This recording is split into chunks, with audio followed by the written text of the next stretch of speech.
हाय, hello everyone. देखो, India में startup का बूम बड़ा ही एक्साइटिंग लगता है ना? शार्क टैंक, फिर young founders and reels, funding, ये सब कुछ देख करके हमें ऐसा ही लगता है जैसे हर कोई सक्सेसफुल हो रहा है, लेकिन ऐसा बिल्कुल नहीं।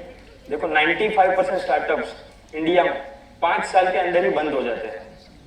तो रीजन मनी, मार्केट या लक नहीं है।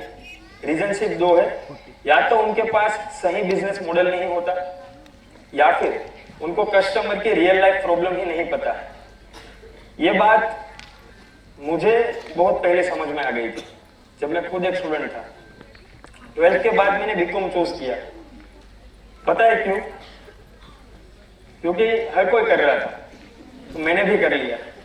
एंड जब कॉलेज ज्वाइन किया तो मुझे ऐसा लगा कि शायद मैं किसी गलत जगह पर आ गया। नोट्स बनाना, एग्जाम देना, ये सब कुछ तो मेरे साथ में हो ही रहा था, लेकिन अंदर से डर लग रहा था कि क्या इससे मेरा फ्यूचर बनने वाला है। और आप सबके साथ में भी शायद ऐसा कभी ना कभी हुआ होगा। जब आप पढ़ रहे हो, आप साथ में कुछ सीख भी रहे हो एंड आप जॉब्स कर रहे हो, या फिर आपके लाइफ में ऐसा टर्न आएगा आगे चल के, तब आप सोचोगे कि क्या इससे मेरा फ्यूचर बनेगा। मैं भी बिल्कुल उसी स्टेज पे था। उसी टाइम पे मेरी सिस्टर इन लॉ एक ब्यूटिक रन करती थी, फैशन ब्यूटिक, एंड उन्होंने मुझे बोला कि मोहित, एक काम करो, तुम स्टिचिंग सीख लो। मैंने शुरू में तो कोई रिस्पॉन्स नहीं किया, एंड ऑब्वियस है कि मैं मेरी फील्ड को चेंज करना चाहता ही नहीं था। लेकिन 2-3 दिन सोचने के बाद मुझे लगा कि हाँ, मुझे मेरे करियर का पाथ चेंज करना चाहिए, क्योंकि अगर सब जो कर रहे हैं वही मैं करूंगा, मुझे नहीं लगता है कि मेरा उसमें फ्यूचर बनेगा। 2 दिन सोचने के बाद फिर मैंने दोनों जॉब्स छोड़ दिए, पार्ट टाइम जॉब्स, एंड मैंने कॉलेज भी छोड़ दी एंड मैंने स्टिचिंग क्लास ज्वाइन कर लिया। एंड मेरे लिए वो हैप्पी मोमेंट था। लेकिन जैसे ही मैं क्लास में गया तो मेरे लिए एक शॉक वाला एटमोस्फियर वहां पे था, क्योंकि मेरे सामने 70 लड़कियां थी, 70 गर्ल्स, एंड मैं अकेला था उस क्लास में, लड़का, स्टिचिंग सीखने के लिए। वो सब मुझे देख रही थी एंड मैं उन सबको देख रहा था।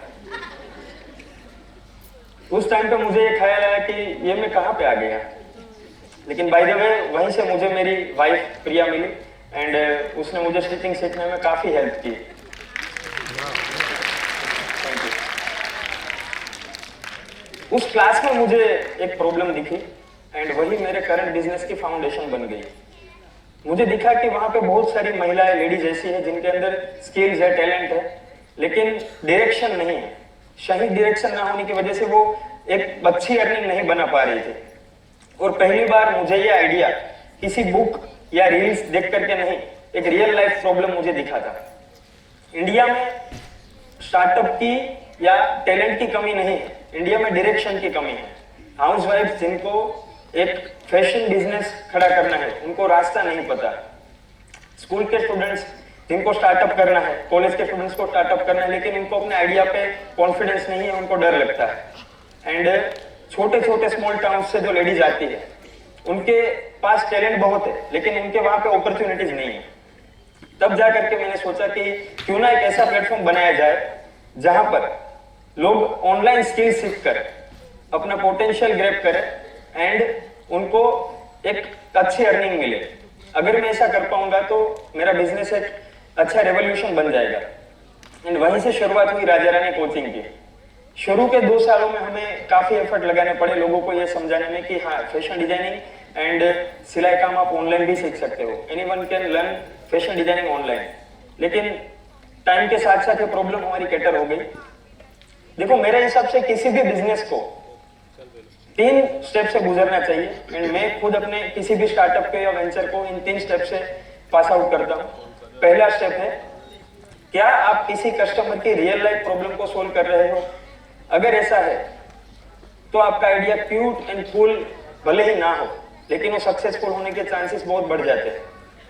मेरा एक दोस्त है जिसने स्टार्टअप किया था कि फाइंड योर फ्रेंड हियर, ऐसी करके उसने ऑनलाइन एप्लीकेशन डेवलप की थी। शुरू में उस पर बहुत अट्रैक्शन आया, लेकिन क्योंकि वो किसी रियल लाइफ प्रॉब्लम का सॉल्यूशन नहीं था, वो लंबा नहीं चला, फेल हो गया। एक स्टूडेंट ने एक स्टार्टअप किया था मोबाइल कवर के पीछे वो कोट्स लिख करके उनको ऑनलाइन सेल कर रहे थे, ऑफलाइन सेल कर रहे थे, वो आइडिया भी लंबा नहीं चला। दूसरा स्टेप है, आपको ये देखना है कि क्या आपका आइडिया स्केलेबल है, एक सिटी, एक स्ट्रीट, एक सर्कल। अगर आपका आइडिया यहां तक सीमित है तो वो कभी बड़ा नहीं बन सकता। एंड तीसरा स्टेप, क्या आपका आइडिया किसी की लाइफ बेटर बना सकता है। अगर आपका आइडिया सिर्फ पैसा कमाने के लिए है तो वो लंबा नहीं चलेगा, एक ना एक दिन वो बर्नआउट हो जाएगा। अगर आपका आइडिया किसी की लाइफ को बेटर बना सकता है, बेटर बना रहा है, तो वो एक मोमेंट या फिर रेवोल्यूशन बन जाएगा। हमारे जैसे हजारों स्टार्टअप की वजह से आज इंडिया में वुमेन्स अपने घर से अर्निंग कर पा रही है, उनको घर में रिस्पेक्ट मिल रही है, कॉलेज के स्टूडेंट स्टार्टअप कर पा रहे हैं, एंड स्मॉल टाउन्स की वुमेन्स अच्छे ब्यूटिक्स ओपन कर पा रही है। इन सबका ग्रोथ हुआ तो साथ में हमारा भी ग्रोथ हुआ।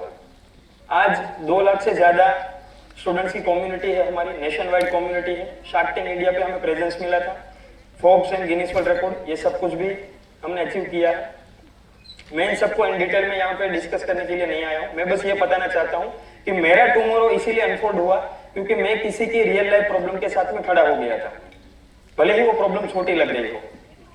अब मैं आप सबसे एक क्वेश्चन पूछना चाहता हूं, अगर आपको आज फेल होने का डर ना हो तो आप कौन सा स्टार्टअप शुरू करोगे। मेरे हिसाब से एक छोटा ऑनेस्ट आइडिया काफी होता है, भले ही वो छोटा हो, शुरू में लोगों को समझ में आए ना आए, लेकिन अगर वो किसी की रियल लाइफ प्रॉब्लम को सोल्व कर रहा है तो एक ना एक दिन आपका फ्यूचर भी वो बना देगा। आज एक सही क्वेश्चन खुद से पूछिए, कल एक सही डिसीजन लीजिए, एंड उसके बाद आपका फ्यूचर भी अनफोल्ड हो जाएगा। Thank you.